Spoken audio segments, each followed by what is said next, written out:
Hi everyone, let's see how you can fix the time synchronization failed error in Windows 10 or Windows 11.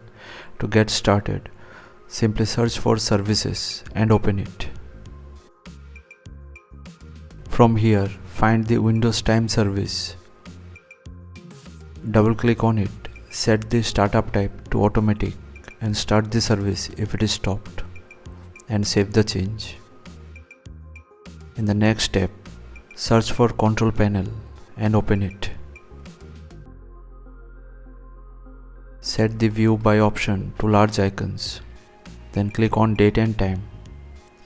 Then click on the internet time tab. Click on change settings. Click on this drop down here and select time.nist.gov and click on update now and save the change. And that's it, the job is done. Now if you sync the Windows time, you won't get any error further. So thanks for watching. Please feel free to subscribe and support the channel if you found the content helpful. Thank you.